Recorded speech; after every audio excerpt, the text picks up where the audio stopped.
po tinatawag na fruit of the Spirit is faith. Yung pananampalataya, napakahalaga po niyan na malaman natin. If we are truly have faith in God, if we are faithful to God, tignan po natin mabuti, kasi hindi po tayo kailangan magkamali sa lahat ng hakbang na ginagawa po natin towards God. Huwag po natin sasayangin yung bagay na yun. Kailangan na pahalagahan natin. Lahat ng halaga dapat ibigay natin sa Panginoon. Ulitin ko po sa inyo, lahat ng halaga kailangan ibigay natin sa Panginoon. At yun yung totoong pananampalataya natin sa Panginoon. Okay? Ito po yung pag-aaralan natin. If you have already this fruit of our spirit, which is our faith, tingnan po natin. The work of the Holy Spirit, yan.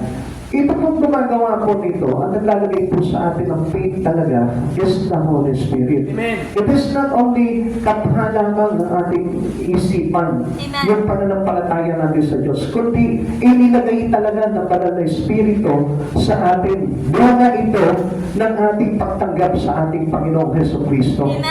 You are here because of His Word. Nandito ka ngayon, hindi yan dahil sa gusto mong magsisimba ako, gusto mong magsimba. Hindi yan eh. Ang layunin po talaga dito kung bakit ka nandito ngayon, it is because of the Holy Spirit. He is the one who pushes you. Siya yung nagtutulak sa iyo. Kaya lang, mabisan kasi, pinapaniwala natin. Sinasayang natin yung mga tulak sa atin ng Banal na Espiritu Santo. And sometimes, di ba, meron pa po ang ginagawa sa atin ng Panginoon na kung saan, tinutulak tayo ng Panginoon para sa ganon, masani tayo doon sa mga bagay na gagawin natin para ma-enhance ng todo yung Espiritu natin. And the work of the Holy Spirit, in this person naman, His work is to bring you to Christ. Doon naman sa mga hindi pa nakakakilala sa Panginoon, ang ginagawa po ng Banal na Espiritu Santo, nagpapadala siya ng mga sinugo, ng mga lingkod para ipakilala sa Kanya si Jesucristo. Ang Holy Spirit din po yun. Another work of the Holy Spirit, if you are a believer na gas, diba? Tayo po nandito na, kung tayo mananampalataya, meron po po ditong hindi nananampalataya sa Panginoon. Yan, bago po natin talaga ituloy ito, I hope na wala na po dito na hindi nananampalataya, Lahat po tayo nananampalataya. Okay, makikita rin po natin yan kung talaga nananampalataya na tayo. Sa mga believer naman po, His Word brought about your new birth. Binibigyan tayo ng panibagong buhay. Ipinapanganak tayo sa Espiritu ni Kristo, siya rin po yun, hindi tayo yun. Hindi yan kagustuhan natin, kundi kagustuhan ng Diyos yan, na wala tayong choice kundi tanggapin yun, or else, marami o malaki yung masasayang sa buhay po natin. At sa mga backslider naman po, yung mga tumalikod sa Panginoon, His work is to restore. Siya po yung nagre-restore, hindi tayo. Take note, hindi yung tao na tumalikod sa Panginoon ang magre-restore ng sarili niya, kundi ang Banal na Espiritu. Now, how can we know that the Holy Spirit restoring this backslider? Hindi mo mapapansin, tinutulak ka. Binibigyan ka pa ng desire. Binibigyan ka pa ng buhay sa Espiritu para nang sa ganon, matuhay ka ng todo at maibalik talaga yung lakas ng Espiritu na ipinagkaloob sa iyo ng Diyos. Kasi alam niyo po ba kung bakit meron po mga tumatalikod sa Panginoon? Dahil pinanghinaan yung Espiritu nila. Dinaig sila ng mga pagsubok sa buhay, dinaig sila ng mga alalahanin, dinaig sila ng mga circumstansya na nangyayari sa buhay. And by the help of the Holy Spirit, it cannot be happen to you kung nagmamanifest sa iyo palagi yung Banal na Espiritu ng Diyos. Kaya napakahalaga po talaga ng gawain ng Banal na Espiritu Santo sa isang mananampalataya.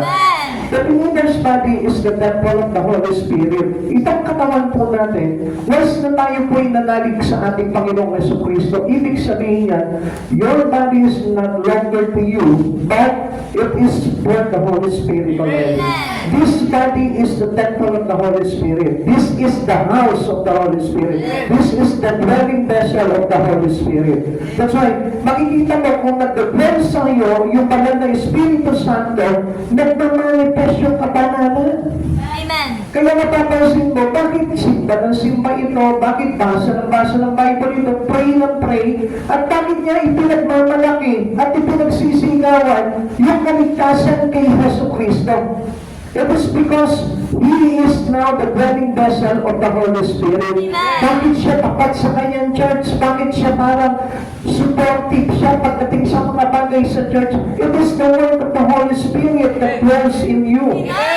Bakit ba parang ang bait-bait niya? Bakit ba parang mapagbigay siya? Bakit ba parang ang sweet-sweet niya? It is because of the Holy Spirit that dwelling in you. Yun yung gawain ng Banal na Espiritu. Always remember that this body, as a believer of Christ Jesus, is no longer ours, but to the Holy Spirit already. His presence within revealed by the fruit He produced. Yan. Diyan po magpuproduce ngayon ng bunga yung Espiritu na yun. Kapag pinatuloy mo sa katawan mo, itong banal na Espiritu Santo, magpuproduce siya ng bunga ng Espiritu. At marami po yung bunga na yan. Nagiging masipag tayo sa mga bagay sa gawain ng Panginoon. We cannot turn down anything about the Lord. We cannot neglect it. We cannot reject it.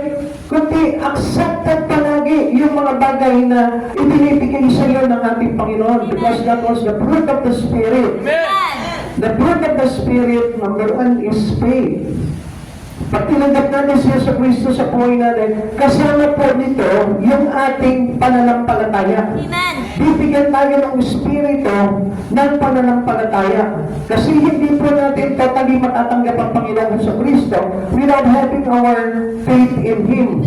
Kailangan mo na magtiwala ka sa Kanya, kailangan mo na manalig ka sa Kanya, even though you cannot see anything about the miracle that we heard from the Bible, or we read on the Bible, ay dahil still nandun yung faith mo, ginawa ni Jesus to, pinangyari ni Jesus to, niligtas ni Jesus sa isang katauhan sa pamamagitan ng kanyang kabanalan. Amen! Now, we believe on that. Yun po yung bunga ng Espiritu kung bakit po tayo ngayon nagsasama-sama at nagtitipon-tipon. Amen. Kung bakit tayo very supportive sa church natin. Bakit po tayo, we have our works with this local church.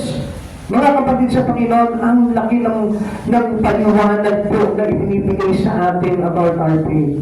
It is not a simple faith na parang naniwala ka lang dyan sa tao niya, naniwala ka lang dyan na ganito, ganyan. Hindi lang basta ganun yun, kundi mayroong basihan na malalim na pinaghuhugutan sa atin ng Panginoon. At yun yung dapat na makita natin. Okay, number one, let's see kung what kind of faith that produce the Holy Spirit in you. Ano ba yung uri ng pananampalataya na pinaproduce sa atin ng banal na Espiritu? Unang-una yung tinatawag na faith that is childlike. Yung katulad ng pananampalataya natin ay katulad ng sa mga bata. Some try to make faith complicated. Kaya nga minsan napaka-komplikado ng pananampalataya ng isang tao kasi hindi nila maunawaan. It is complicated. Kaya lang, si Jesus hindi niya ginagawang complicated on how He teach about faith. Amen. Pinatadali niya na maintindihan at maunawaan ng tao. Kasi alam niyo po, kapag pinag-usapan ng faith, napakalalim po niya, napakalawak na nasasakupan po ng pananampalataya. Hindi lang yan pananampalataya na mamaya magkakaroon ako ng unang. Obviously, magkakaulam tayo. Lahat tayo magkakaulam. Amen? Siyempre, hindi naman po yung mamaya magkakapera ako. Lahat ng tao nagkakapera. Amen. Kahit na yung tatay na sa kanto, nagkakapera yan. Amen. Amen? So, hindi po yun yung faith na talagang hinahanap sa atin ng Panginoon. Ano po ba ito? Some try to make faith complicated. Tingnan po natin yung sinabi po dito na Mateo chapter 18, verse 1 to 4, yung about a childlike faith. Okay. Nang mga sandaling iyon, lumapit kay Jesus ang mga alagad at nagtanong, sino po ang pinakadakila sa kaharian ng langit? Tumawag Tumawag si Jesus ng isang bata, pinatayo sa gitna nila, sinabi, tandaan ninyo, kapag hindi kayo nagbago at naging katulad ng mga bata, hindi kayo makakapasok sa kaharian ng langit. Ang sino mang nagpapakababa na gaya ng batang ito ay siyang pinakadakila sa kaharian ng langit. Ano po ba yung pinapakita po sa atin ng Panginoon dito? Kung titignan po natin doon sa verse 3, ang sabi niya po dito, at sinabi, tandaan ninyo kapag hindi kayo nagbago, changes means belong to our faith. Amen? Amen. Kailangan may pagbabago sa buhay mo na nagaganap. At doon na makikita, if we have true faith, Amen. kung meron tayong totoo pananampalataya sa Diyos, kailangan may pagbabago at naging katulad ng mga bata. So, childlike faith, papaliwanag po natin yan. Tingnan po natin dito. Jesus illustrated faith with a little child. Ano po ba yung pinapakita niya dito? Okay, let's find out. Una, the little child compared to the Pharisees. Alam natin kung ano ang ugali ng mga Pariseyo. Amen. Ang ugali ng mga Pariseyo, they are not humble to God. Amen. Masyado silang mayayabang, masyado silang mapagmalaki, Amen. masyado silang mataas, masyado silang famous. So, ang tinatawag po dito ng Panginoon na childlike faith, yung pag tinatawag na being humble at madaling maniwala sa Panginoon. Amen. It is easy to believe in God. Amen. Kasi ang mga bata madaling paniwalain. Amen. Ang mga bata madaling po yan na magpakumbaba. Amen. Kaya doon po pinabasi ng Panginoon, kinocompare ng Panginoon na ang dapat na maging pananampalataya ng isang believers ay yung katulad ng sa bata. Amen. Okay. Compared to the disciple, kilala po natin ang mga disciple. Nung unang tawagin po ng Panginoon yan, matitigas ang ulo po yung mga yan. Amen. Pasaway po sila. At may kanya-kanya po silang mga profession. Amen. May kanya-kanya po silang pinanghahawakan. Katulad din po natin yan. May kanya-kanya po tayong dala-dala. Bago tayo pumasok kay Kristo, may mga dala-dala po tayo na pinanghahawakan sa buhay. It's either yung iyong tinapos, it's either yung iyong lifestyle, it's either yung iyong mga dala-dalahin sa buhay o yung mga past belief po natin, which is minanalaman po natin sa ating mga ninuno na hindi naman po pala talagang totoo. Now, nang pinakita po sa atin ng Panginoon yan, nung tinawag niya rin po itong mga alagad niya, pinakita po dito ng Panginoon na kailangan na magkaroon ng pagbabago itong mga alagad. Because they had a past belief. Amen. Meron din mga pananampalataya silang iba nung kung tinawag bago sila lumapit sa ating Panginoong Jesucristo. Amen. And they are all disobedient to God. Pero nung time na tinawag sila, compared to the disciple, sumunod agad po sila. Nung sinabi kay Peter, Peter, sumunod ka sa akin, gagawin kitang mamamalakaya ng tao. So, dito po pinakita ni Peter na hindi to follow Jesus. Urgently. Hindi niya pinagtagal po yung iniwan niya agad yung bangka niya kahit tsaka yung kanyang net Amen. para sumunod sa Panginoon. Yun yung gusto po ng Panginoon po sa atin. Yung urgently, pag tinawag ka ng Panginoon, sumunod ka agad sa Kanya. Yung hindi mo siya pagpapaliban. Ganun po kasi ang mga bata. Ang mga bata, may takot sila na kapag hindi sila sumunod, there is something consequence that he got from their parents. Amen. Amen. Kaya kung mapapansin po natin, ang mga bata, takot na hindi sumunod yan. Like for example, halimbawa, ito po si Caleb, yung anak po namin. Si Caleb, kapag pinawalan po namin yan, at hindi sumunod, mayroon kaming isang bagay na pwedeng sabihin sa kanya. At yung bagay na yun, susunod siya. Kasi ganun din po ang Panginoon. Amen. If you know what is, whatever we can miss, in our being disobedient to God, kung ano man yung bagay na mawawala sa atin, kapatid sa Panginoon, kung alam mo lang yung salvation, yung buhay na walang hanggan, ay pwedeng mawala sa iyo upon disobedient to God. matatakot ka rin na hindi sumunod. Amen. So kaya nga po, marami pang mga tao, even Christian right now, nowadays, nagiging disobedient sa Panginoon. Why? Because hindi nila nakikita how important life eternal to Him. Amen. Ang mahalaga lamang po sa kanila yung buhay po dito sa mundo na ito, na kailangan lamang po talaga mangyari yung mga pangarap nila sa buhay. Pero yung desire to be with God someday, wala sa kanila yun. Amen. Kaya they keep on disobeying God. Alam niyo mga kapatid sa Panginoon, pag binigyan mo na ng halaga sa buhay mo, yung kingdom of God, yung pagkahari ng Panginoon, yung mapapilang ka doon sa kalangitan, ikaw mismo matatakot ka na hindi sumunod sa Panginoon. Amen. Because disobedience can turn down our soul before God. Pwede po tayo na i-reject ng Panginoon kung tayo po ay magpapatuloy sa pagiging disobedient natin. Kaya nga yung childlike faith, yun po yung kailangan na matutunan po natin sa buhay po natin. Ang mga bata, alam nyo, wala po silang kumbaga parang pinapairal na katwiran pagdating po sa Panginoon.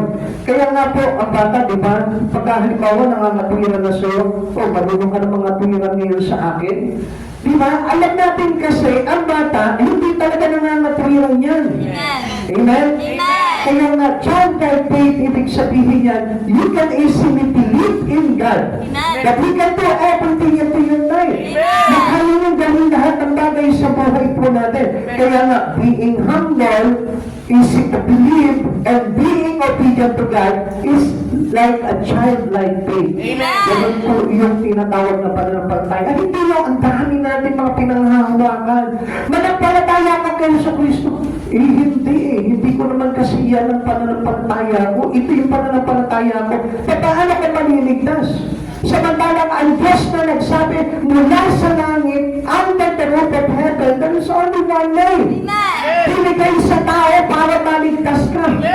Walang ibang pangalan, kundi pangalan ng Diyos. Ngayon tatanungin ko kayo mga kapatid sa Panginoon, anong hirap paniwalaan na si Yesu Cristo talaga ang kailangan ng tao para maligtas?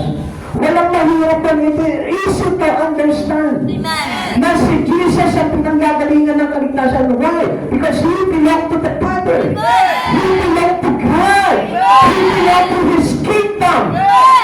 Come on, mga kapatid sa Panginoon. Ito yung pandamaya ng kaaway.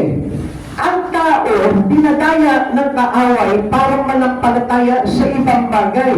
Tingnan niyo po, sino ang may kakayanan gumawa ng buhay? Ang tao ba o ang Diyos? Ang Diyos. Bakit maraming tao pinananampalatayaan nila yung kapwa-tao lamang nila and not Christ Jesus who belong to the Father? Now, ganun lamang kasimple po yung bagay na yun. Halimbawa, ako mekaniko. Isa kong expert mechanic. Tapos, itong isang kasama ko ay hindi naman mekaniko. Siya po ay isang labandero. Ngayon, may magdadala sa akin ng sasakyan. Sino kaya ang paniniwalaan niya? Ako na mekaniko o isang labandero? Yung mekaniko. Ha? Mekaniko. O halimbawa naman ako ay isang doktor, siya ay mekaniko. Mayroong may karamdaman, sino paniniwalaan niya? Yung doktor o yung mekaniko? Doktor. Ganun lamang po kasimple ang pananampalataya sa Panginoon. Sino po ba nag-create ng buhay? Ang Diyos. Ang Diyos. Sino po ba yung tagapagligtas? Jesus. Ang Diyos. Sino yung dapat paniwalaan natin? Ang tao ba o ang Diyos? Ang Diyos. Kaya nga po manampalataya ka kay Jesu Cristo. Amen. Easily believing in Christ Jesus. Ganun lamang po yung tinatawag na childlike faith. Amen. Hindi komplikado, madali lamang tayong intindihin. Amen. He comes from heaven. Siya po ay nanaog mula sa langit. Paano mahirap panampalatayaan na itong Yesu Cristo na ito ang nagliligtas? Hindi Amen. napansin nyo rin? Ako bakit hindi maniwala ang tao? Simple, galing sa langit, bumaba dito para iligtas tayo, hindi ka ba maniniwala? Dati sana may galing lang doon sa kapitbahay ko Hindi naman siya galing doon sa kapitbahay ko, galing siya doon sa langit.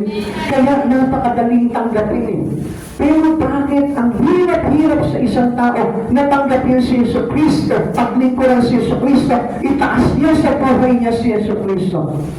Because of no faith. Amen. Walang pananampalataya sa Diyos.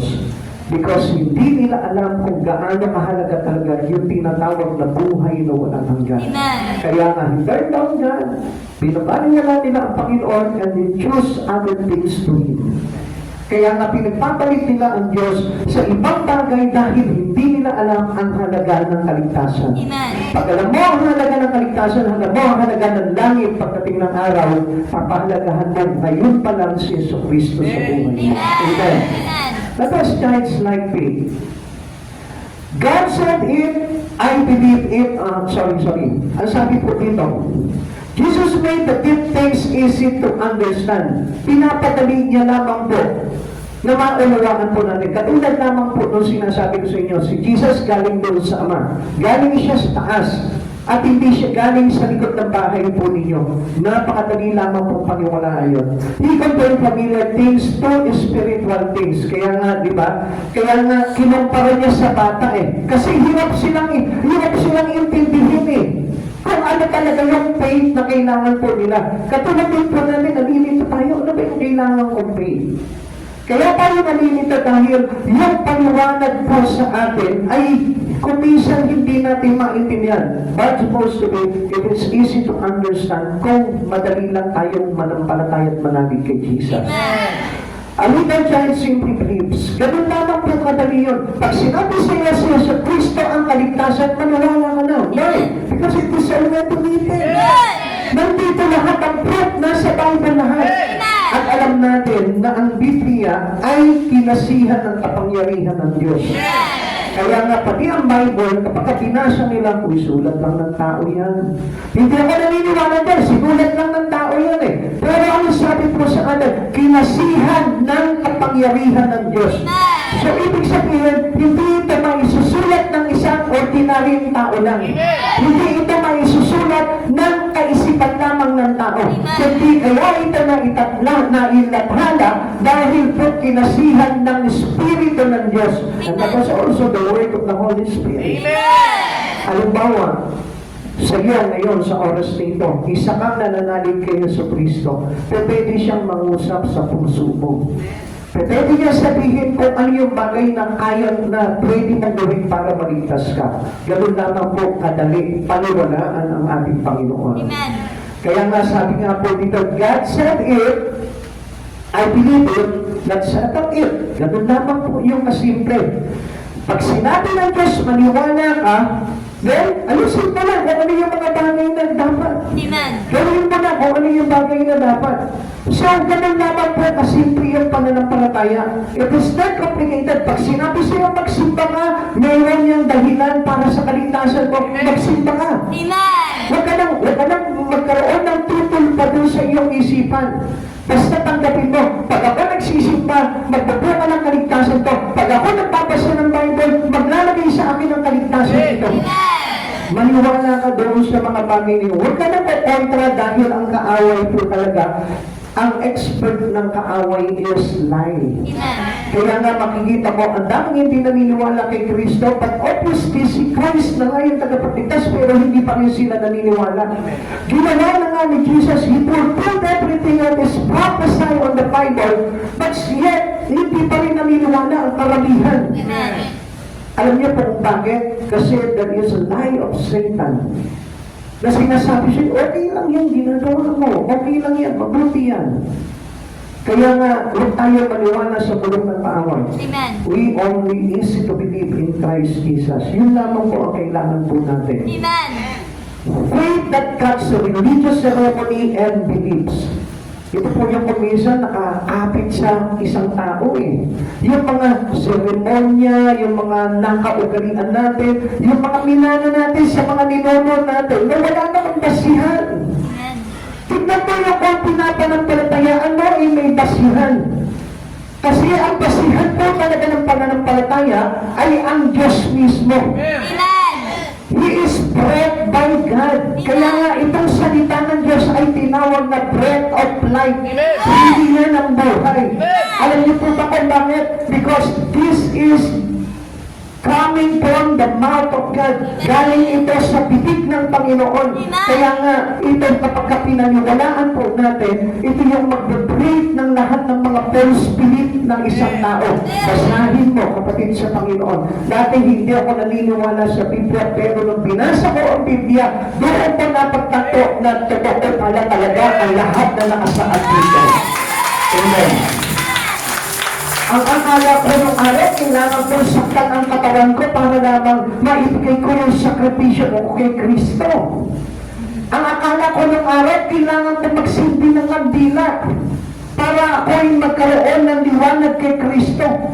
Yung pala, wala pala yung ganong bagay. Amen. Nung araw, alam niyo po, dumadayo pa ako doon sa isang lugar sa Manila na kilalang-kilala at ako'y nagtitirik ng kandila sa pagkaakalang ako'y papatawarin at lilinisin o sasagutin sa aking mga dalangin sa Panginoon.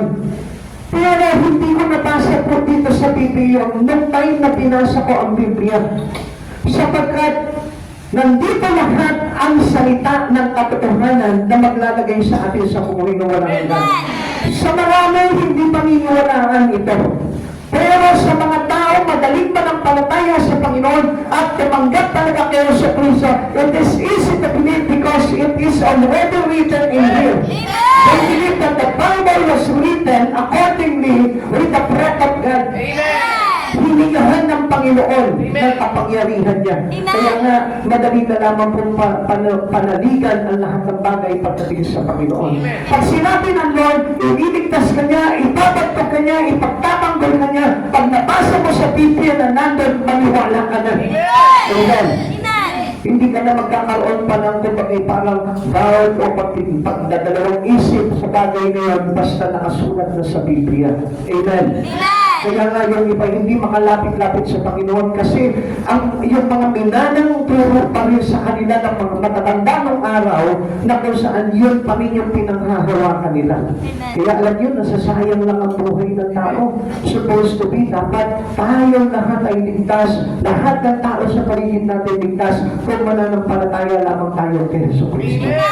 Imagine that it is simply believe in Christ Jesus and you will be saved. You and your household, sabi ko sa atin ng Biblia. Now, pero bakit ang hirap ng mga taong manampalataya sa Diyos? Ang hirap ng mga taong nadalhin sa Panginoon.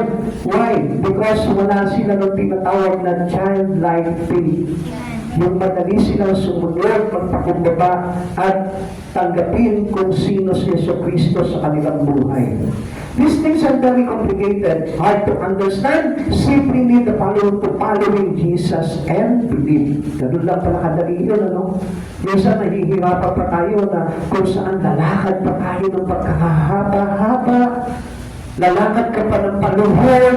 Kung ano-ano pa yung mga ginagawa natin. It is complicated faith. Na kung saan, wala naman po talaga sa Biblia na sinasabi na gano'n. Kaya nga, ngayon, ang sabi dito, faith that cuts religious ceremony and beliefs.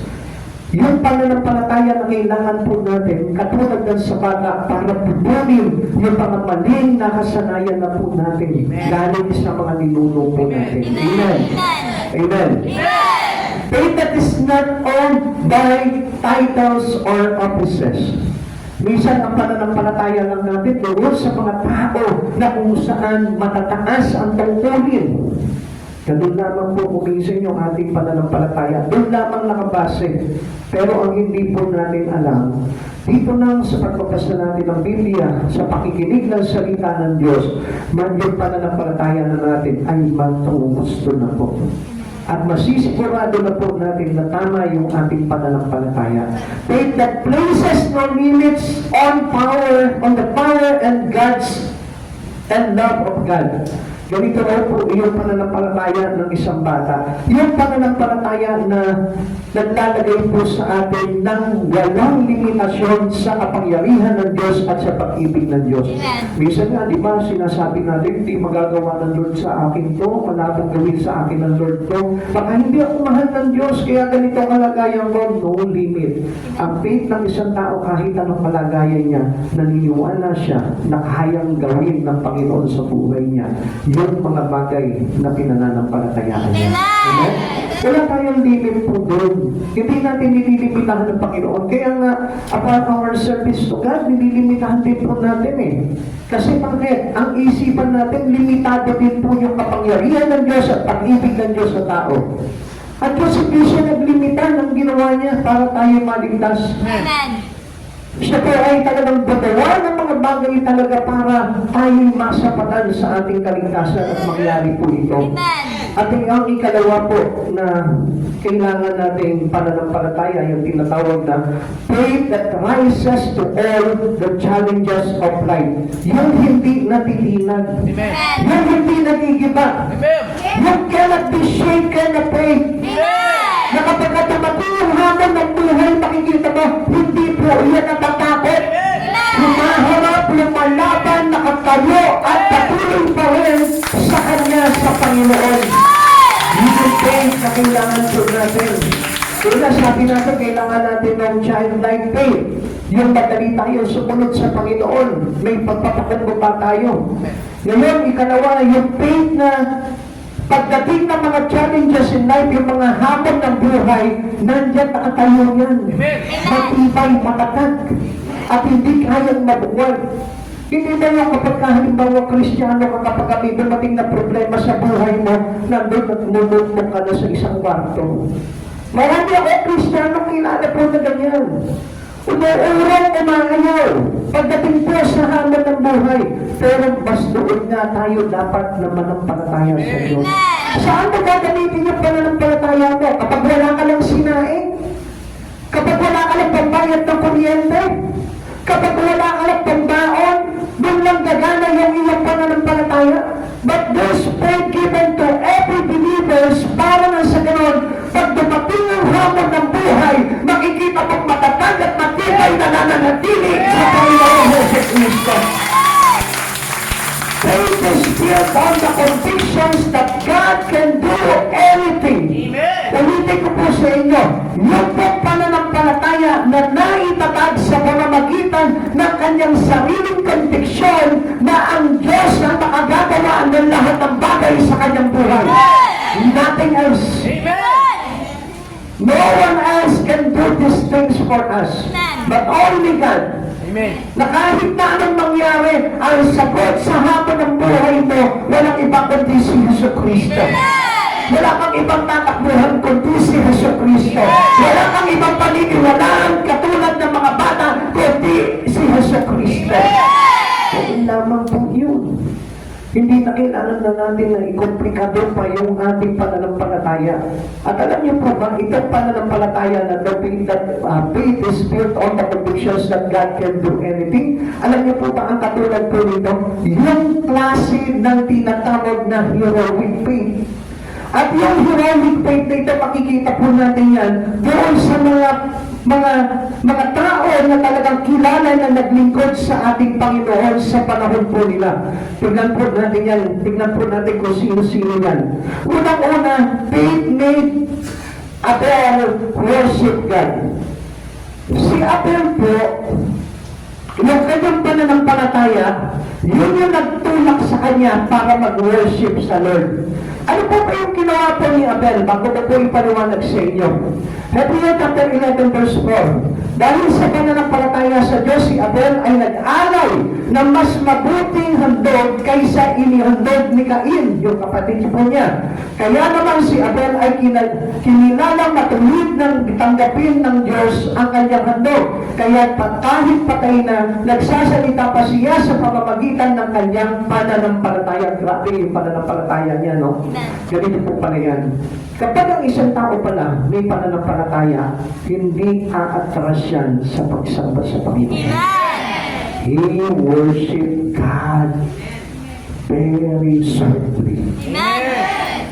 Ang sarap mag-worship niya sa Panginoon. And he chose the best things of worship that he given to God. Amen. Yung pinakamasarap na worship ang ihahandog niya. If he has a real faith, pag meron ka talagang totoo pananampalataya sa Diyos, matututo ka na maghandog sa Panginoon ng napakasarap, napakasagana pagpupuri sa Kanya. Hindi pinanghihinayangan ang pagsamba sa Diyos.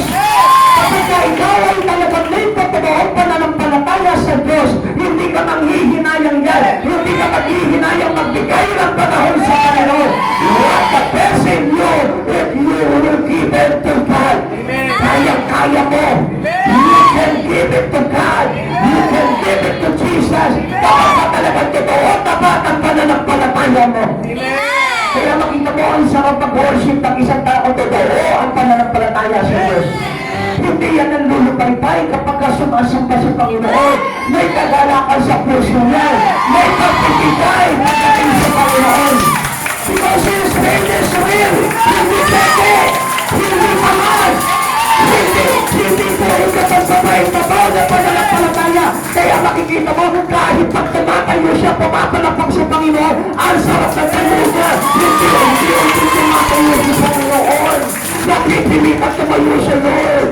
Naghihingalong tumatayo sa Lord. Kundi masaya, masigla, kaya kagalakan. Wow, sinusiho sa iyo, pwede ka. Hindi pwede. Totoo. Pansinin niyo mga kapatid, yan si. Pansinin niyo mga kapatid sa Panginoon. Dalawa sila magkapatid na gandok. Amen. Nagbigay sa Panginoon. Pareho sila nagbigay. Pero bakit yung kay Abel, yung tinalagdan, yung kay Cain, hindi? Maraming sasabihin mo, kasi hindi best yung binigay ni Cain eh. Hindi maganda yung binigay ni Cain. Maganda rin naman. Kaya lang ang nagkatalog ko dito sa kanilang dalawa, yung puso nila. Amen. Yung puso ko ni Abel, masarap. Totoo. Kaya nung naghandog siya sa Panginoon, agad po ito sinanggapan ng Diyos. Kasi naamoy ng Diyos na totoo. Amen. Marami po sa atin nagbibigay talaga sa Panginoon. Kaya lang katulad ng kay Cain. Maganda naman yung binibigay natin sa Panginoon. Kaya lang yung puso. Minsan, tamad. Walang gana. Patay.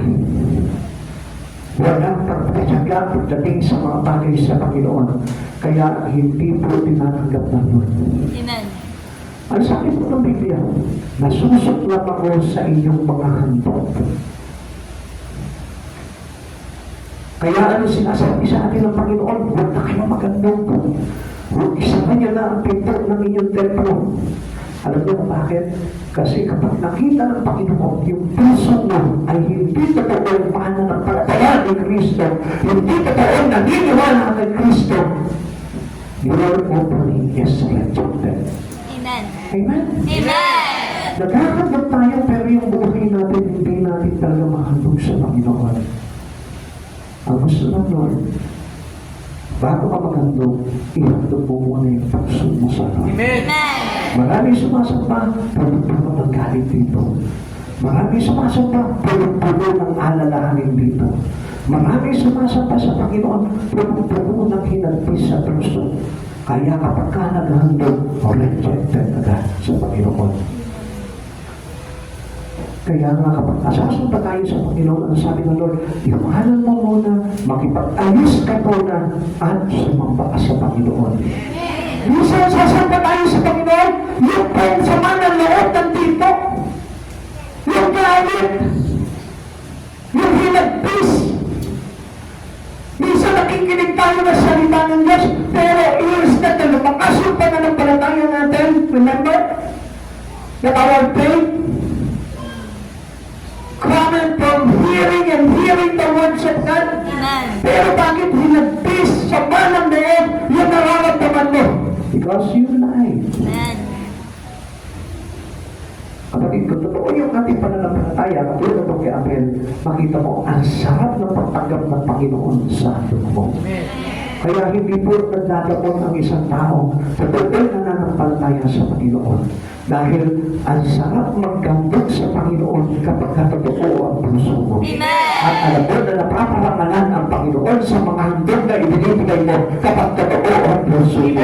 Kaya hindi niyo po ba napapansin, maraming tao ayaw maghandog sa Panginoon. Maraming tao nagdadakot sa Panginoon. Why? Because of their faith is limited. Amen. Limited eh. May doubt. Natatakot. Kaya nga, hindi nila maibigay yung best nila pagdating sa Panginoon. It is really because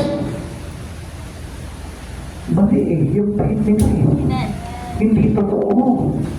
Kaya nga kapag totoo ang faith mo, hindi ka matatakot. Amen. Maubusan ka man ng handog, maubusan ka man ng talo sa iyo, maihandog mo lang yung dapat, yung best sa Panginoon, hindi ka matatakot. Bakit? Because you trust God. Amen. That God can build your life with anything. Amen. Amen? Amen. Ganun po, yung puso ni Abel eh.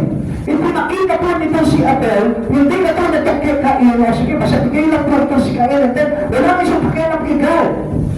Pero ito po si Abel, habang siya'y naghahandog, yung buong pakialam niya ay nandun sa Diyos. He loved God. He made God as His joy. He made God as His peace. Ginanahan niya na itong Diyos na ito, yung source ng lahat ng kailangan niya sa buhay niya. Kapayapaan, kalakasan, kapatagan, lahat ng bagay. Unlike meron kasi mga naghahandog sa Panginoon. Ganun lang tayo eh. Pero wala rin talagang sigla ng puso natin. Lord, hindi po ito sumunod sa inyo, kundi ito bunga ng pag-ibig ko. Bunga ng ganda ng ginawa mo sa buhay ko. Ganun po kasi si Abel. Kaya yun yung dapat na maintindihan po natin sa buhay natin. And what else? Tingnan po natin. Ito pong heroic faith na kailangan meron tayo, no? Yung kay Abel made us worship. Amen. Pag totoo yung iyong faith, kahit na ang pagsamba mo, hindi ka mapipigilan dyan. Amen. Pero hindi niyo po ba napansin, ang daming tao napipigilan sa pagsamba nila. Minsan nagsisimba na lang, ayaw pa. So, ibig sabihin nun, he has no real faith. Hindi totoo talaga yung faith nila sa Panginoon. Ganun yung kailangan na faith natin katulad kay Abel. Hindi na pipigilan sa pagsamba sa Panginoon. Ikalawa, faith made Enoch walk with God. Now, ano po ba yung pinapakita dito? Hebrews chapter 11 verse 5. Dahil sa pananampalataya si Enoch ay hindi nakaranas ng kamatayan. Hindi na siya nakita sapagkat inuha siya ng Diyos. Sinasabi ng kasulatan na si Enoch ay naging kalugod-lugod bago siya kinuha ng Diyos. Listen, yung faith mo dapat, if you have a real faith, kailangan yung faith mo ay nagtuturo sa iyo para mabuhay kang kalugod-lugod sa Panginoon. Amen. Kaya ang isang tao talagang may totoong pananampalataya, magiging pamumuhay niya ay kalugod-lugod sa Panginoon. Amen. Hindi po iyan nahahalukan ng mga bagay na parang makikita niya na alam niya po compromise pagdating po sa Panginoon. Hindi po.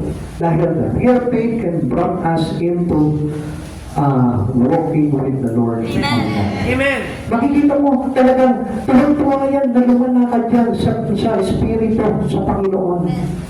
Nasisiyahan siya sa mga bagay na yun dahil gusto niya na maging kalugod-lugod siya sa ating Panginoon.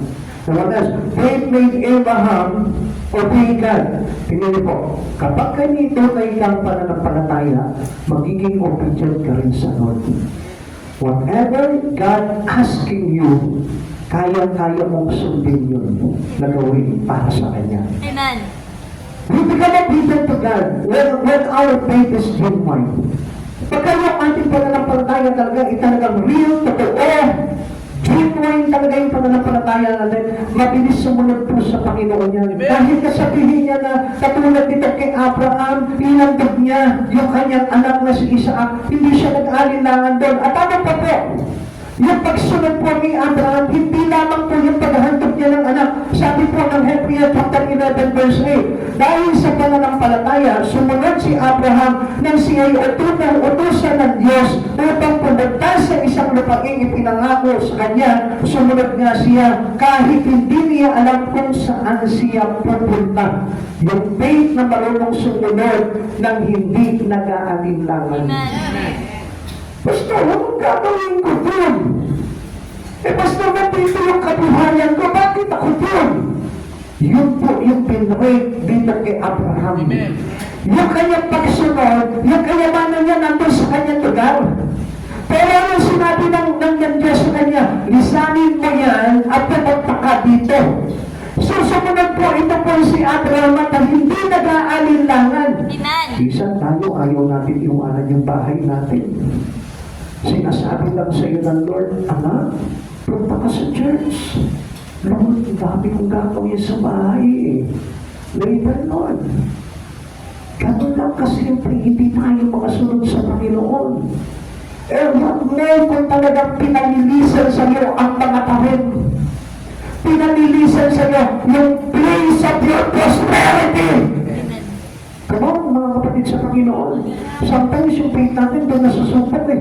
Yung place of where your place of prosperity was there, pero ang sasabihin ng Lord, iwanan mo yan, lumipat ka dito. Lord, wala akong kabuhayan dyan. Lord, naman nandito yung pinagkikitaan ko. Lord, nandito yung aking working place. Kaya nga doon nakikita po natin kung talagang totoo yung ating pananampalataya. Yes, the same God yesterday, today, and forevermore. Amen. Siya yung sumubok kay Abraham, siya rin yung susubok sa atin. Amen. And the same reason, hindi mo yung kailangan na pagsunod natin sa Panginoon. Hindi naman ako si Abraham eh. Si Abraham yun mo din father of foundation eh.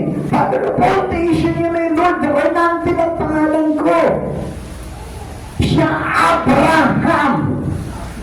His name was written already in the Bible. Yung Renante wala eh. Kaya excuse ako dyan, Lord. Kahit hindi ako sumunod na, wala namang pangalan ni Renante dito eh. Amen? Ganun tayo eh. Pero we have the same God. Remember? Amen. Ang pagkakaiba lang dito, close book na to. Hindi na pwedeng idagdag yung pangalan mo. Pag dinagdag pa yung pangalan mo, baka magulong yung Biblia.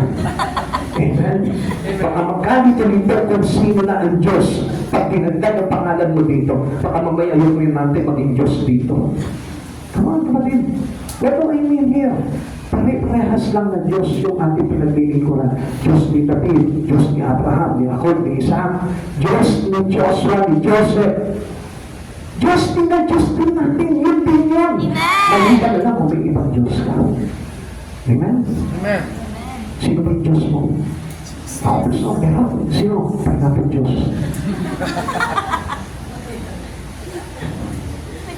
Kapatid sa Panginoon, I want you to know this.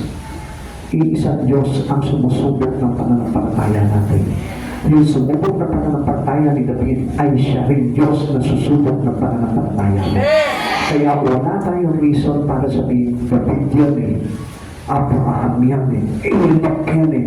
Kaya mo rin yan kung gagayahin mo yung kanilang pananampalataya sa Diyos. Amen. Amen. Okay. Faith has sustained many in tough times. Yung pananampalataya ba na pagdating ng talagang mahigpit na panahon sa buhay po natin, makikita mo, dumarating pa rin yung mga pangangailangan natin sa buhay natin. Dumarating yung lakas, yung kapayapaan, yung kagalakan, nandiyan pa rin na isusustain pa rin sa atin yan. Amen. Alam niyo, during the tough times, dyan natutang yung talagang totoong faith ng isang pananampalataya. If you are truly having this faith that coming from the Holy Spirit that given to you when you accept Jesus, yung faith na yun makikita mo, lulutang yan kapag ka nandun ka sa mahigpit na kalagayan. Amen. Pero bakit maraming pananampalataya? Pag dumating na yung mahigpit na kalagayan, naglalaho na parang bulan. Nawawala na. Hindi na makita ng Diyos na nakataas ang kamay. Hindi na nakikita ng Diyos na nakaupo pa rin doon sa upuan niya. Nawawala. He is missing. Kaya nga po, hindi naniniwala ang Panginoon sa atin eh. Kaya, alam niyo, ang Panginoon, He meant to test our faith. Kailangan niya talaga subukin yung faith natin para makita niya, bukas pa, nandiyan ka pa rin sa upuan mo. Sa pangalawang linggo ba, nandiyan ka pa rin sa upuan mo. Sa Wednesday ba, nandiyan ka?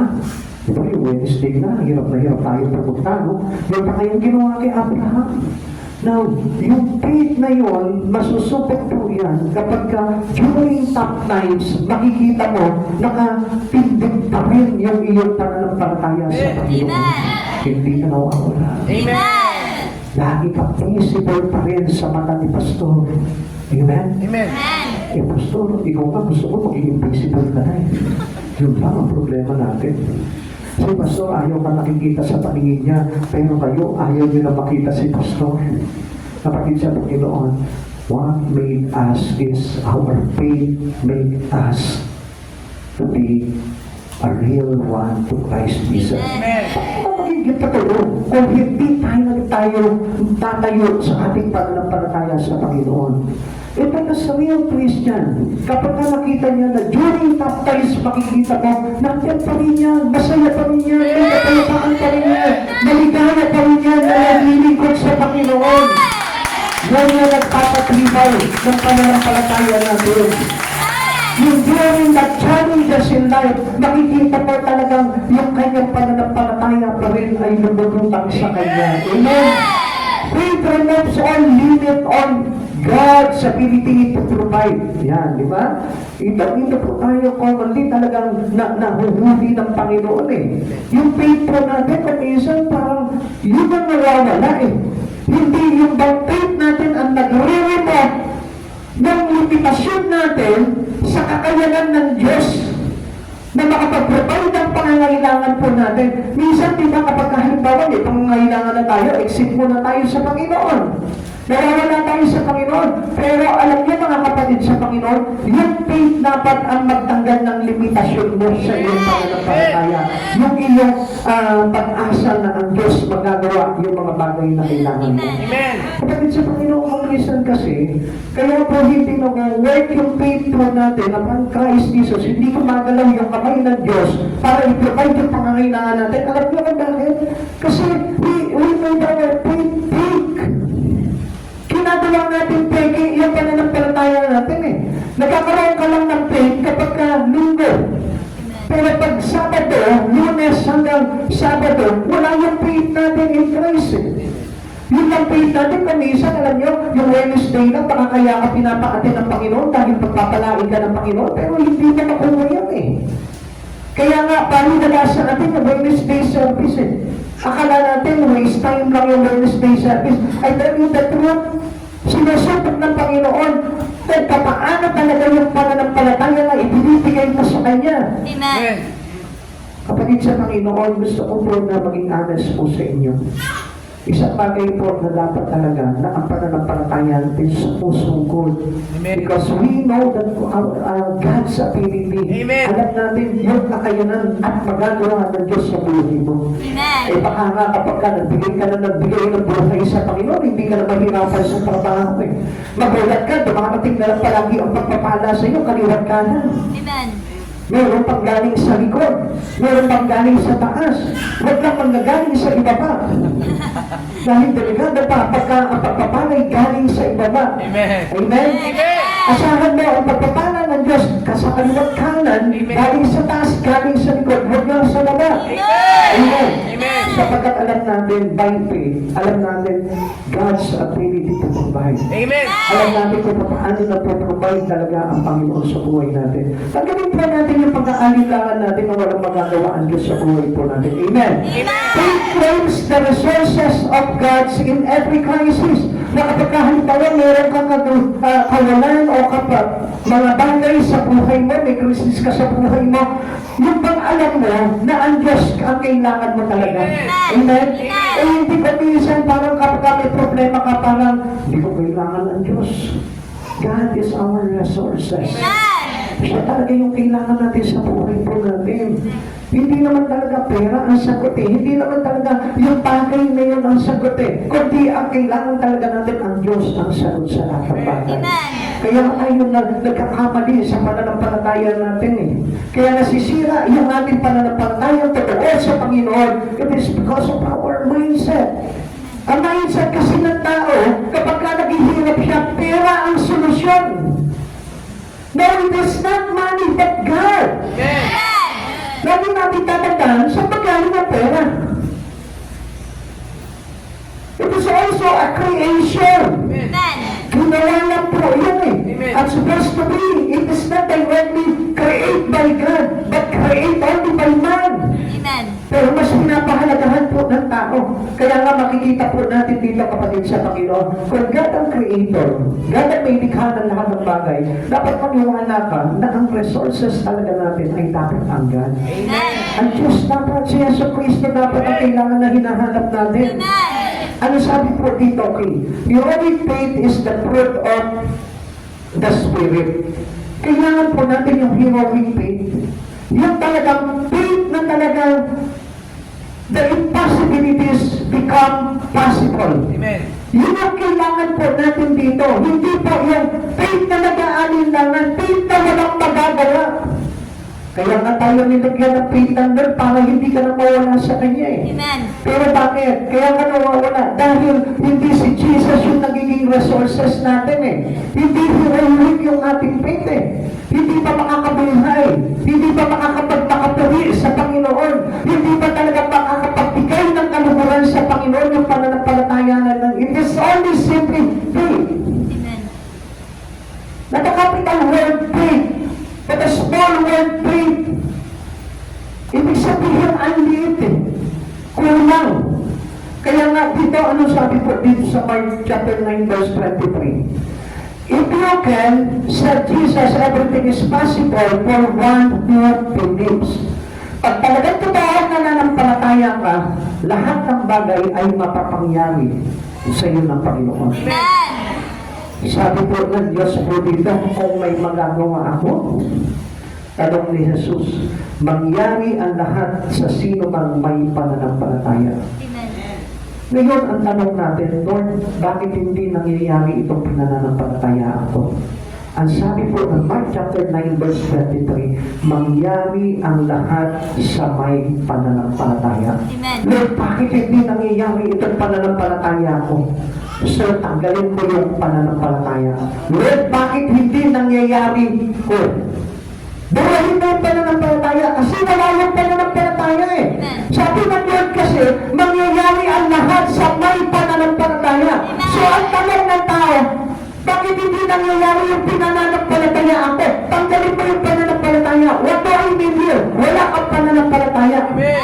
Kaya hindi nangyayari yung mga bagay na yun dahil wala kang pananampalataya. Malinaw na sinabi ng Lord, kung may magagawa ako, sabi ni Jesus, mangyari ang lahat sa sino mang may pananampalataya. Amen. So, ibig sabihin, the Lord Christ Jesus declared, it will happen to those who believe in me. Mangyayari doon sa mga tao na nanampalataya talaga sa Kanya. Kapatid sa Panginoon, lahat ng bagay kahit pwedeng mangyari po. Kaya lang, alam niyo kung bakit hindi nangyayari sometimes, even though you have heroic faith. Kasi nga, hindi po pwede. Masisira ang buhay mo. Amen? Amen. Ayaw ng Lord kasi na mapahama ka. Kaya yung ibang mga bagay na supposed to be akala mo, talagang pwede sa iyo. Kaya hindi pinapahintulutan ng Panginoon dahil ayaw ng Lord talaga na masira ka at mawala ka sa Kanya. Yun ang ayaw ng Lord. Amen? Amen. Tandaan po natin, lahat ng pinananampalatayaan natin, if we are truly have faith in Christ Jesus, pwedeng mangyari yan kung yan ay kalooban ng Diyos. Amen? Amen.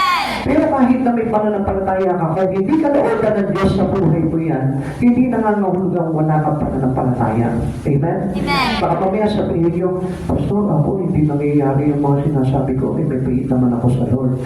Maaaring oo, totoo, mayroon kang faith sa Lord, kaya lang hindi pinapahintulutan ng Panginoon yung bagay na gusto mo. Amen. Amen. Amen. Ikatlo, anong klaseng faith po ba? Faith that proves the believer's life is different. Yan. Ang buhay po ng totoong mananampalataya ay iba na. It is different with other people. Amen. Amen. Hindi na po yan katulad ng sa ibang tao na kung saan hindi nananalig sa Panginoon. Faith is the deepest and broadest sense. So, ibig sabihin po kasi, kapag ang isang tao na nampalataya na sa Panginoon, medyo malalim na po yan. Yung kanyang pagkaunawa, malawak na po yan. Kaya nga, hindi na tayo maintindihan ng sanlibutan eh. Dahil nga, yung faith po natin kay Christ Jesus ay nagpapabago na ng ating pamumuhay. We are already different to others. Kaya huwag mong sasabihin na kapag ikaw, tumanggap ka na kay Hesus Kristo, nananampalataya ka na kay Hesus Kristo, ay maiintindihan ka pa ng sanlibutan. Kapag ka naiintindihan ka pa ng sanlibutan, kinaaliwan ka pa ng sanlibutan, ang ibig sabihin nun, you may doubt with your faith. Mag-alinlangan ka sa pananampalataya mo. Bakit ikaw ay nakikiisa ka sa kanila dahil siguro kaisa ka pa nila. Ang sabi po dito, faith that proves that believer's life is different. Kailangan iba na tayo. Amen. Kung bakit hindi na tayo matanggap ng sanlibutan? Kasi hindi na nila tayo nakikilala. Amen. Amen. Sabi dito, faith in the deepest and broadest sense. Alam niyo po ba itong faith? Ang tawag po kasi dito is sometimes called fidelity. Pag sinabing fidelity, ito yung pagiging matapat po natin sa Panginoon. Amen? Amen. Even not in the world, but in the things or in any situation, yung pagiging tapat po natin, yung pagiging tapat natin sa tao, tapat natin sa gawain, tapat natin doon sa ating trabaho. Yun po yung tinatawag na fidelity. And this word can bring us into true faith in God, in our Christ Jesus. Ito po yung nagdadala sa atin para tayo po yung makapasok sa pananampalataya natin sa Diyos. Kaya po, kapag ka ikaw naging tapat ka na sa Diyos, doon unti-unti na i-enhance ng todo yung katotohanan ng iyong pananampalataya. Kapag ka nakapasok ka na sa Panginoon, doon na gagawin ng Diyos talaga na yung pananampalataya mo ay idadarang niya na. Hahasain niya na, itututok niya na sa apoy para makita niya kung talagang totoo yung pananampalataya mo. Kaya kung mapapansin natin yan, there is a test. Kaya makikita niyo po ito mga heroic faith. Nakita niyo po kung paano si Natines. Ganon din po tayo. Susubukin din po ng Panginoon sa apoy yung ating pananampalataya kung talaga totoo po tayo. Kaya lang, kapatid sa Panginoon, be like with those heroic faith in the Bible. Amen. Maging katulad po tayo nila na hindi umaatras. Kundi talagang talaga yung kanilang pananampalataya pagdating sa ating Panginoon. Sabi po ng Santiago chapter 2 verse 18, ngunit may nagsasabi may pananampalataya ka at may gawa naman ako. Ipakita mo sa akin kung paano maaaring magkaroon ng pananampalataya ng walang mga gawa. At ipapakita ko naman sa iyo ang aking pananampalataya sa pamamagitan ng aking mga gawa. Kapatid sa Panginoon, ang gusto ng Lord kasi is faith with action. Amen. Faith that is alive. Amen. Active faith. Amen. Yung buhay na pananampalataya. Kasi yung pananampalataya sa labi lamang po, it considered dying faith. Patay na pananampalataya. Ito po, meron kang faith sa Lord, pero namamatay. Kapag ang inuso mo lang ng inuso, yung iyong mga pinananampalatayaan ay talod, it became dead. Namamatay po yan. Kapag hindi mo nilakita ng buhay, hindi mo nilakita ng gawa, ito po faith na ito, matatawag po natin patay na pananampalataya at hindi makakapag-move ng mountain sa buhay po natin.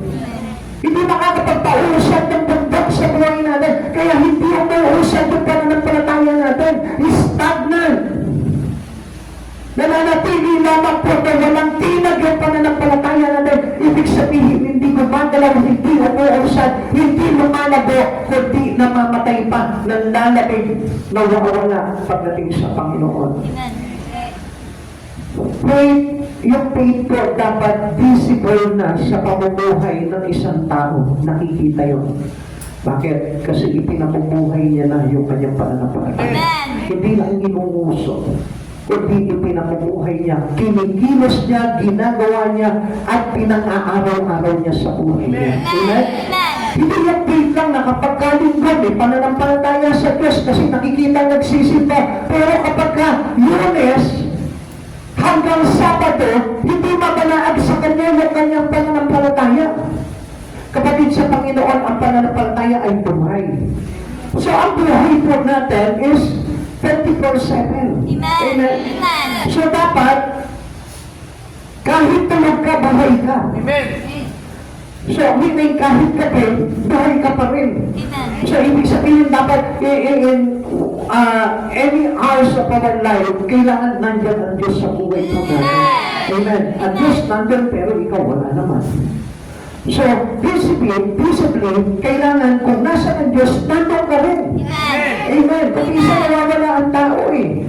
Sabi natin, mananampalataya tayo sa Panginoon, pero nawawala tayo sa Panginoon. Kailangan always visible tayo. Amen. Yung pananampalataya, nakikita palagi sa atin ng ating Panginoon. Amen. So, even all that, pero yun po talaga yung pananampalataya natin ngayon. Kung halimbawa, let's say, sabihin po natin na unti-unti kailangan pinapausad natin yung pananampalataya natin.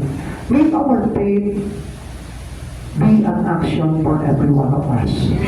Kailangan yung pinananampalatayaan natin, ipamuhay po natin yan. Para makita po ng ibang tao na talagang buhay ka sa pananampalataya at totoo yung pananampalataya mo bilang isang nananalig sa ating Panginoong Jesucristo. Amen. Produces visible evidence, sabi po dito, yung faithfulness po natin.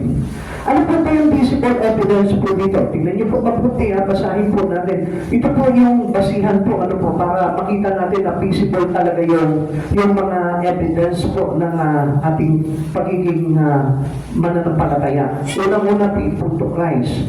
Yung katapatan natin sa Panginoon na kahit na anong mangyari, hindi mo bibitawan ang Diyos sa buhay mo.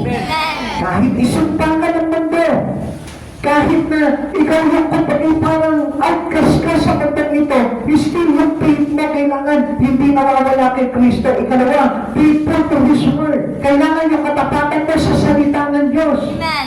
Hindi tayo nagdidepend into the words of the world, but the words of Christ Jesus. Kailangan ang basihan ng buhay natin, yung salita ng Diyos, hindi yung sinasabi lamang ng mga makata. Amen. Hindi lamang yung sinasabi po ng mga tao na kung saan ay matatalino lamang sa mundo. Faithful to His Word in the local church. Kailangan din nakikita yung katapatan po natin sa ibinigay na iglesia sa atin ng Panginoon. Ngayon, pag sinabi po local church, ito po yun. Ulitin ko po sa inyo, pag sinabing local church, ito po yun. Kailangan maging tapat ka rin sa ipinagkaloob sa iyo ng Diyos na panambahan Amen. kung saan doon tayo kinakatagpo ng Panginoon. Amen. Yung katapatan ay nagpapakita ng ating pananampalataya sa Panginoon. Ikaapat, faithful in the use of talents and gifts. Pinagagamit natin sa Panginoon. Tapat tayo nagpapagamit talaga sa Panginoon. Yung inyong mga talento, yung mga kaloob sa inyong kakayanan, dapat pinagagamit natin sa Panginoon yan. If you have a real faith in God, you must be faithful. Amen. Pinapagamit natin yan. Amen. Ikalima, faithful in the use of material resources. Kung anong bagay na meron tayo, matuto po tayo na ipagamit sa Panginoon ito. Sapagkat anumang bagay na meron tayo, yan ay galing sa biyaya ng Panginoon. Amen. At dapat lamang din po ng pakinabangan ng Diyos kung anong bagay na meron tayo, especially our life. Itong buhay natin dapat magamit po ng Panginoon yan. Always remember that our life is not ours. Amen. This is the temple of the Holy Spirit. Amen. 1 Corinthians chapter 6 verse 19. Hindi pa ninyo alam na ang inyong katawan ay hindi sa inyo. Ito ay templo ng Espiritu Santo. Kaya ano sabi ng verse 20? Magagamit ninyo ito para sa pagpaparangal sa ating Panginoon. Kaya always remember, paggamit mo yung buhay natin sa Panginoon. Describe your faith. Paano mo mailalarawan ngayon ang iyong pananampalataya? Is it childlike? Is it sufficient for life challenges? Or has it changed your life? Ito tatlong bagay na itong kailangan ko nandyan sa pananampalataya mo. Amen. Kailangan magkaroon ka ng tinatawag na katulad ng sapatan. Kailangan yung kasapatan na tayo ay mayroong lakas pagdating sa pagharap sa pagsubok o tayo naman mayroong pananampalatayang kayang magbago ng buhay natin. Kapatid, marami sa Kristiyano hindi pa nagbabago. Kaya maraming Kristiyano wala pa rin pananampalataya. Pain changes everything. Lagi po natin itatak sa puso natin, ang pananampalataya ay nagpapabago ng buhay ng isang tao. Amen. Hindi makikita ko noon ganyan ka, ngayon ganyan ka pa rin. Kung noon, parang madapat ka, ngayon madapat ka pa rin. Kailangan umuusad, may nagbabago. Amen. Changes need for us. Amen. Kailangan na maipakita natin na mayroon talaga tayong pagbabago sa Panginoon. Amen. Do you need a faith to live? Kailangan ba? Kailangan mo ba na magpapalakas ng iyong pananampalataya? Get back to the Bible. Magpasahan ulit ng Bible dahil yan ang pinanggagalingan ng ating pananampalataya. Romans chapter 5 verse 17. Alam niyo po ba na kapag ang isang Kristiyano ay hindi na nagbabasa ng Bible, pabagsak ang kanyang pananampalataya. Amen. Naglalaho ang kanyang pananampalataya. Kaya, keep on reading your Bible. Keep on meditating the words of God. Dahil sabi ng Romans chapter 5 verse 17, faith comes from hearing and hearing the words of God. Kaya tatandaan natin, without reading the words of God, without meditating the words of God, hindi talaga talakas ang iyong pananampalataya. Be filled with the Spirit. Lagi nating nasahin na tayo po'y mapuspos ng Espiritu ng Diyos. In our worship, in our devotion, in our Bible study, kailangan pinupuspos tayo ng Espiritu ng Diyos. Amen. Alam niyo, kaya nga po maraming tao po talaga nagkakaroon po nung strange attitude, strange spirit. Alam niyo kung bakit? Kasi sometimes nagsisimba tayo pero hindi natin pinapupuspos sa banal na Espiritu yung ating katawan. Alam niyo po ba na mahalaga po yun? We need to choose to be filled by the Holy Spirit. Amen. And not the strange spirit. Amen. Alam naman po natin yung sinabi ng Biblia na kapag ka natalawan ng masamang espiritu na nakatiwag yung iyong puso, walang laman, siya'y papasok dito kasama ang pitong masasamang espiritu.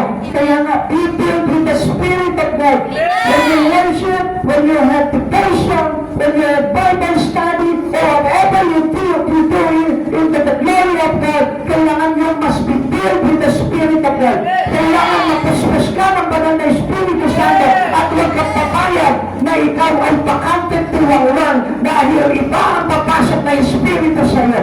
Amen. Kaya nga, be active in the Spirit. Ephesians chapter 5 verse 19.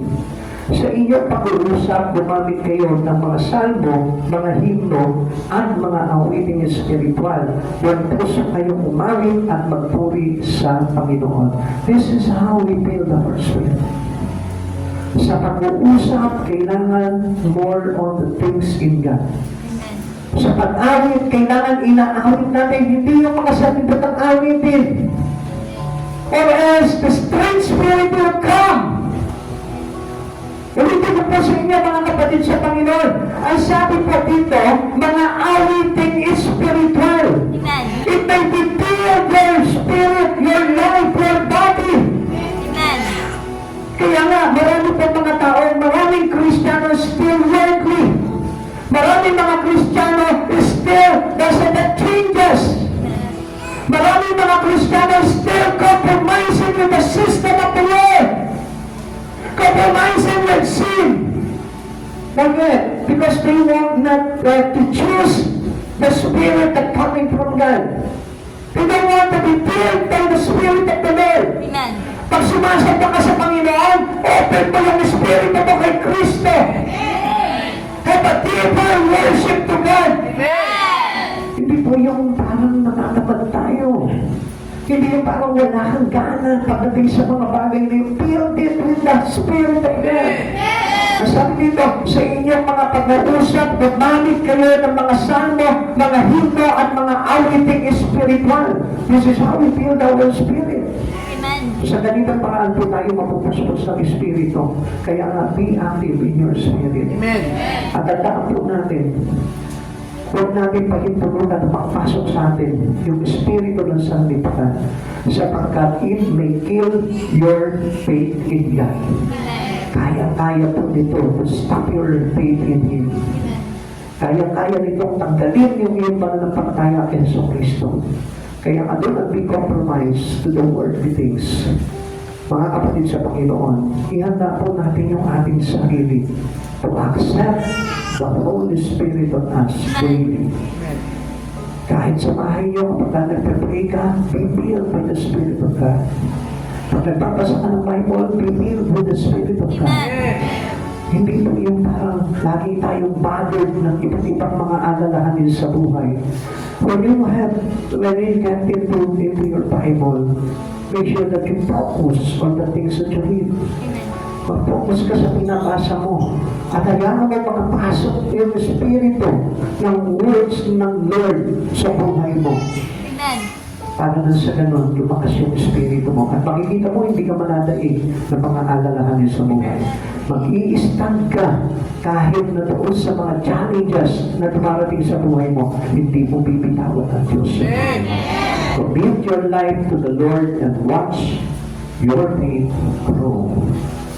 Pagka yung buhay po natin ay talagang itinikit na natin sa Panginoon, pinasangot na natin sa Panginoon, makikita mo, unti-unting lalago yung pananampalataya sa Diyos. Pero if you're giving away your life to God, I tell you, hindi lalago yung pananampalataya mo. Kahit na anong gawin mo, kapatid, kung malayo ang puso mo kay Yesu Kristo, kahit anong gawin mo, hindi lalakas ang pananampalataya mo sa Lord. Amen. This is what Jesus meant for us. Kaya niya tayo binigyan ng kanyang Espiritu para palakasin tayo sa pananampalataya sa Kanya. Tayo maghahanay magsitayo.